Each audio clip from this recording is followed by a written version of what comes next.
Here is what the kingdom of heaven will be like at that time. 10 bridesmaids took their lamps and went out to meet the groom. 5 of them were foolish, 5 were wise. The foolish ones took their lamps, but didn't take any olive oil with them. The wise ones took oils in jars along with their lamps. The groom did not come for a long time, so the bridesmaids all grew tired and fell asleep. At midnight, someone cried out, "Here's the groom! Come out to meet him!" Then all the bridesmaids woke up and got their lamps ready. The foolish ones said to the wise ones, "Give us some of your oil. Our lamps are going out." "No," they replied. "There may not be enough for all of us. Instead, go to those who sell oil. Buy some for yourselves." So they went to buy the oil. But while they were on their way, the groom arrived. The bridesmaids who were ready went in with him to the wedding dinner. Then the door was shut. Later, the other bridesmaids also came. "Sir, sir," they said, "open the door for us." But he replied, "What I'm about to tell you is true. I don't know you. So keep watch. You do not know the day or the hour that the groom will come." Again, here is what the kingdom of heaven will be like. A man was going on a journey. He sent for his slaves and put them in charge of his money. He gave 5 bags of gold to one, he gave 2 bags to another, and he gave 1 bag to the third. The man gave each slave the amount of money he knew the slave could take care of. Then he went on his journey. The slave who had received 5 bags of gold went at once and put his money to work. He earned 5 bags more. The one with the 2 bags of gold earned 2 more. But the man who had received 1 bag went and dug a hole in the ground. He hid his master's money in it. After a long time, the master of those slaves returned. He wanted to collect all the money they had earned. The man who had received 5 bags of gold brought the other 5. "Master," he said, "you trusted me with 5 bags of gold. See, I have earned 5 more." His master replied, "You have done well, good and faithful slave. You have been faithful with a few things. I will put you in charge of many things. Come and share your master's happiness." The man with 2 bags of gold also came.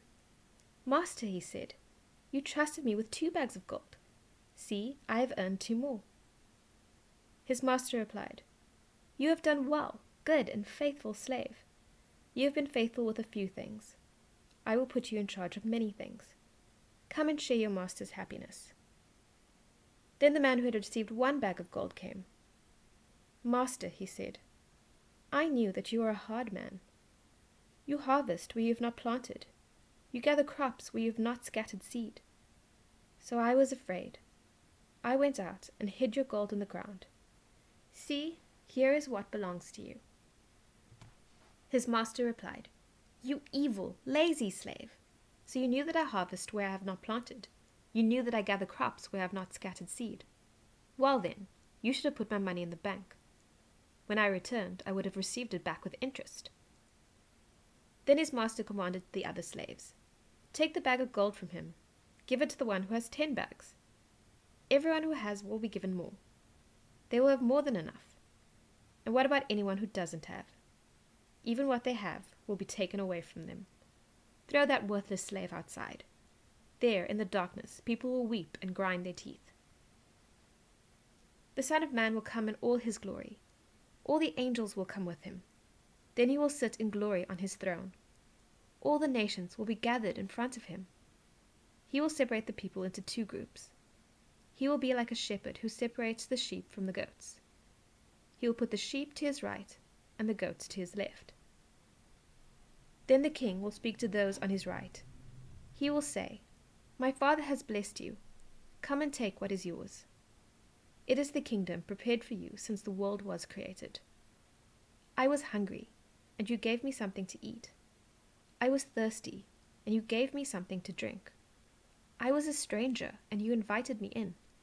I needed clothes, and you gave them to me. I was sick, and you took care of me. I was in prison, and you came to visit me." Then the people who have done what is right will answer him, "Lord," they will ask, "when did we see you hungry and feed you? When did we see you thirsty and give you something to drink? When did we see you as a stranger and invite you in? When did we see you needing clothes and give them to you? When did we see you sick or in prison and go to visit you?" The king will reply, "What I'm about to tell you is true. Anything you did for one of the least important of these brothers and sisters of mine, you did for me." Then he will say to those on his left, "You are cursed. Go away from me into the fire that burns forever. It has been prepared for the devil and his angels. I was hungry, but you gave me nothing to eat. I was thirsty, but you gave me nothing to drink. I was a stranger, but you did not invite me in. I needed clothes, but you did not give me any. I was sick and in prison, but you did not take care of me." They also will answer, "Lord, when did we see you hungry or thirsty and not help you? When did we see you as a stranger, or needing clothes, or sick, or in prison, and not help you?" He will reply, "What I'm about to tell you is true. Anything you didn't do for one of the least important of these, you didn't do for me." Then they will go away to be punished forever. But those who have done what is right will receive eternal life.